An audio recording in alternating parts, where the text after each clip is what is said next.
ପିଲାମାନେ ଏଇ କ୍ୱେଶ୍ଚନ ଦେଇଛି ମିନିଟ୍ ଆଉ ସେକେଣ୍ଡ ଦେଇଛି ତ ଆମକୁ କଣ କରିବାର ଅଛି ଡିଗ୍ରୀରେ କନଭର୍ଟ କରିବାର ଅଛି। ତ କେମିତି କରିବା ତମେ ଆଖି ବୁଝିକି କଣ କରିବ ଦୁଇଟି ପାର୍ଟ ବିଭାଗ କରିବ କଣ ଅଛି ଗୋଟେ 20.5 ମିନିଟ୍ ପ୍ଲସ୍ 30 ସେକେଣ୍ଡ ଲେଖିପାରିବ। ତ ଏବେ କଣ କରିବ ସେକେଣ୍ଡ ର ବଡ ୟୁନିଟ୍ ଟା କି ମିନିଟ୍ ତ ତମେ ଏଠି କଣ ଲେଖିବ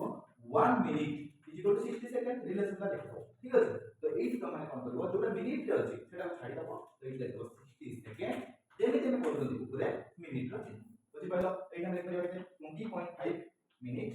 प्लस एटा 1/2 मिनिट एटा शॉर्टकट लिखा ना इक्वल तो एठी तमे लिख परिबा 20.5 मिनिट प्लस एटा 0.5 मिनिट ना एटा हम लिख परिबा 21 मिनिट कि हमको बोलते दरकार डिग्री रे दरकार डिग्री हेले एटा निश्चित हम लिख परिबा 0 प्लस 21 डिग्री 21 मिनिट কিন্তু এটা মিনিট या पूर्वटा কোন আছে ডিগ্রি তো রিলেশন লিখবা 1 degree is equal to 60 minute ঠিক আছে। তো এই যে 21 মিনিট পাবে আমু কোন লিখবার আছে যাহা गिवन থিব ডিভাইডেড বাই রিলেশন ঠিক আছে টোটাল ডিগ্রি দিন তো মিনিট মিনিট কটি থিব 3 লবটা 7 3 লবটা এটা 20 তো এইটা